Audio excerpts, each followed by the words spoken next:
안녕하세요. 김우탁 노무사입니다. 자, 이번에는 그 81강으로 와가지고요. 그 고용보험 구직급여, 그 실업급여와 관련해서 여기 화면에서 보시는 것처럼 피보험 단위기간하고 요 취업신고에 좀 집중을 해서 그 수험적인 설명과 실무적인 설명을 같이 한번 드려볼게요.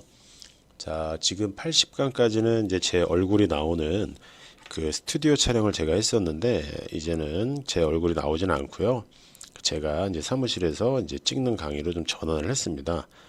그 이유는 뭐 여러 가지가 있는데 일단은 이제 파워포인트로 제공을 하다 보니까 좀 내용을 반영하기가 좀 어려웠고요. 그 제가 이제 나중에 그 추후에 출판을 좀 염두에 두고 원고 작업을 좀 해야 되기 때문에 이렇게 그 제 얼굴이 나오지 않는 강의로 좀 전환을 했는데 뭐 얼굴이 나오지 않더라도 뭐 제 얼굴 궁금하신 분은 별로 없을 거니까 제가 이제 텍스트 위주로 설명을 드려볼게요. 자, 보시면 이제 이런 식으로 좀 분류를 하려고 그래요.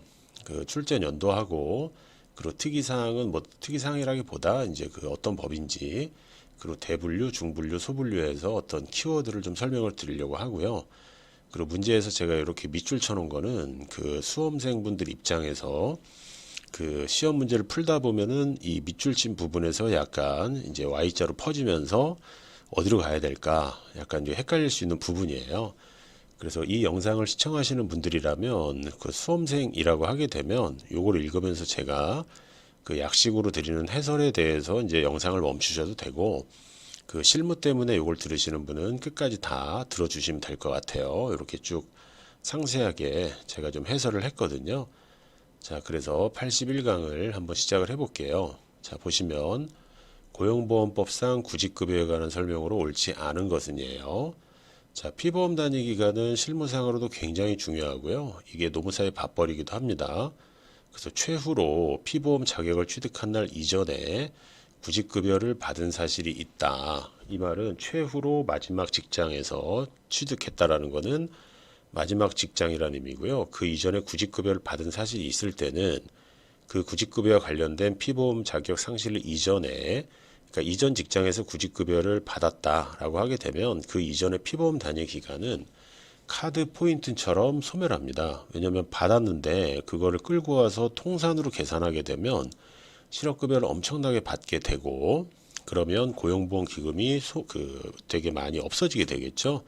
그래서 상식적으로 산입하지 않아요. 그래서 바로 답은 1번이고 이 동그라미 1번의 지문은 우리 시험에서 많이 활용되는 지문이니까 수험생분들은 잘 보셨으면 좋겠어요.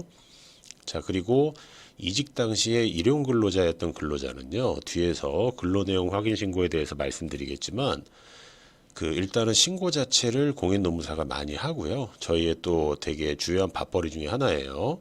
자, 그랬을 때 수급 자격 인정 신청일, 그러니까 고용센터를 찾아간 날 이전에 14일 연속으로 근로 내역이 없어야 한다. 건설일 때 14일, 요건 맞는 거고요. 그리고 구직급여를 지급받으려고 하는 자는 이직 후 지체 없이 가야 되는가? 여기서 헷갈리실 수 있는데, 예, 지체 없이 가야 된다고 법에 나와 있고, 나중에 신청하시게 되면 그 비자발적 실업에 대해서 입증 책임도 여러 가지 혼란스럽기 때문에 바로 가셔야 돼요. 자, 그리고 그 수급 자격자의 실업 인정 대상 기간 중에 취업 사실에 대해서 조사할 수 있습니다. 자, 부정수급하고 연결이 되는 되게 많은 그 실무상의 포인트가 많이 나오는 영역이고요. 그 취업을 하게 되면 무조건 고용센터에 신고해 주셔야 되는데 언제 신고해야 되는지는 뒤에서 해설해서 말씀드릴게요. 당연히 그 국고에 대해서 돈이 나가기 때문에 조사할 권한은 당연히 있고요. 그리고 5번 관련해 가지고 질부해서 질병이나 부상으로 원래 구직 활동을 해야 되는데 그 아파 가지고 잠깐 못 올 경우도 있잖아요. 면책으로. 자, 근데 그 기간이 7일 이하가 아니라 미만입니다. 7미예요. 이랬을 때는 증명서를 내면 그냥 그 취업 활동에 준해서 실업을 인정받을 수가 있어요. 그래서 답은 일단 1번이고요. 자, 해설을 하나하나씩 볼게요. 자, 보시게 되면은 자, 구직급여라고 되어 있는데 현실에서는 실업급여라고 부르고 있고요. 자, 고용보험에 가입한 피보험 단위 기간, 보수지급의 기초가 된 날로서 무급휴무일은 토요일은 빼고요. 180일 이상이어야 되기 때문에 7개월 정도는 돼야 되고 급여소득자, 근로소득자 기준으로 기준기간은 18개월입니다. 요 기간 안에 이직을 반복할 수 있기 때문에 관련 법은 제가 파란색으로 이렇게 체크를 해놨고요. 자, 그리고 180일이라는 피보험 단위 기간을 산정해요. 그러니까 여부를 결정할 때 그때 구직급여를 받은 이력이 있는 경우에는 해당 구직급여에 기여한 피보험 단위 기간은 이미 소멸했기 때문에 당연히 산입하지 않습니다. 그 답은 1번이었고요. 자, 그리고 일용근로자는 실무적으로 매월 15일까지 전월에 근로일수를 기재한 근로 내용 확인 신고서를 고용노동부에 신고를 하게 되어 있고요. 저희 공인노무사가 이거를 매월 자문료를 받고 진행을 하고 있고요. 그리고 신고된 일수가 일자로 신고되거든요. 1111. 그 합계 자체가 피보험 단위 기간을 구성을 하고요. 그리고 일용근로자는 일반 일용근로자가 있고 건설 일용근로자가 있거든요. 근데 종사하는 산업의 특징상 건설 일용근로자는요. 공사를 한번 놓치시게 되면은 14일간 연속으로 근로내역이 없어요. 이런 경우는 일감이 없기 때문에 비자발적 실업으로 인정을 하는 거고요. 그래서 인정 신청일 이전보다는 14시라는 숫자를 좀 기억을 해주시고요. 일반 일용직은 인정 신청일 이전 1개월 단위 기간 동안에 근로일수가 10일 미만이면 일감이 없었구나 이렇게 인정을 해요.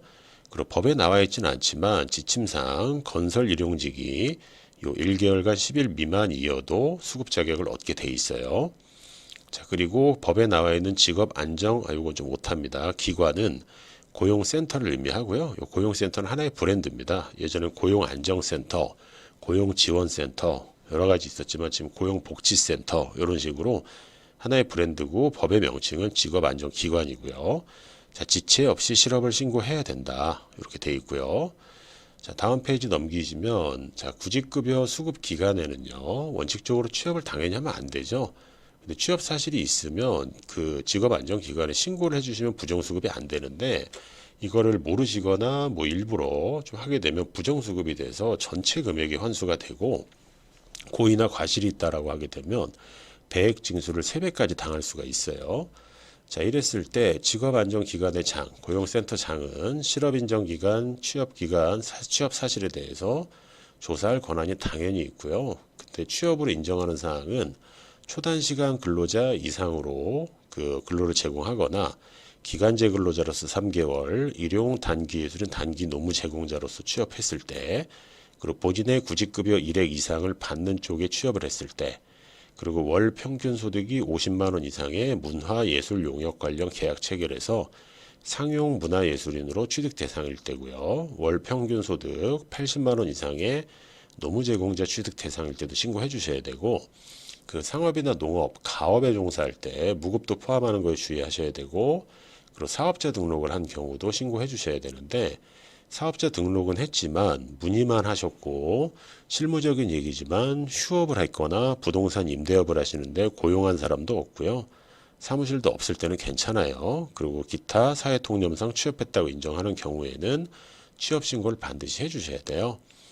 자, 그리고 구직급여 수급활동을 위해서는 그 면접 등 구직활동이 필수인데 부득이하게 이를 면제해주는 기간이 있거든요. 그게 우리 보기에 나왔던 질병 부상으로 어쩔 수 없었던 기간이 7일 미만일 때, 7일 미만 꼭 기억하시고, 그리고 적극적 노동시장 정책으로 직업 소개, 직업 능력 개발 훈련 등을 받았을 때는 이거 자체가 구직 활동으로 보는 거고요.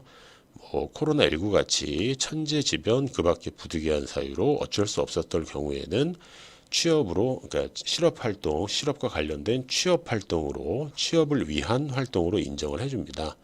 그래서 여기에 있는 표 이런 것들은요, 뭐 수험생 입장에서는 자세하게 기억하실 수는 없는 사항이라고 봐요. 이 부분은 이제 그 어떤 좀 그 실무와 좀 관련이 돼 있는 거고요. 그 수험생 분들은 요 문제에 대한 해설에 좀 집중을 하시고, 요거에 관련해서 실무를 하시는 분들이라면 지금 여기서부터 제가 해설드린 이 사항은 같이 보시게 되면 그 실무에서 상담하실 때 많은 도움이 될 거라고 생각이 듭니다.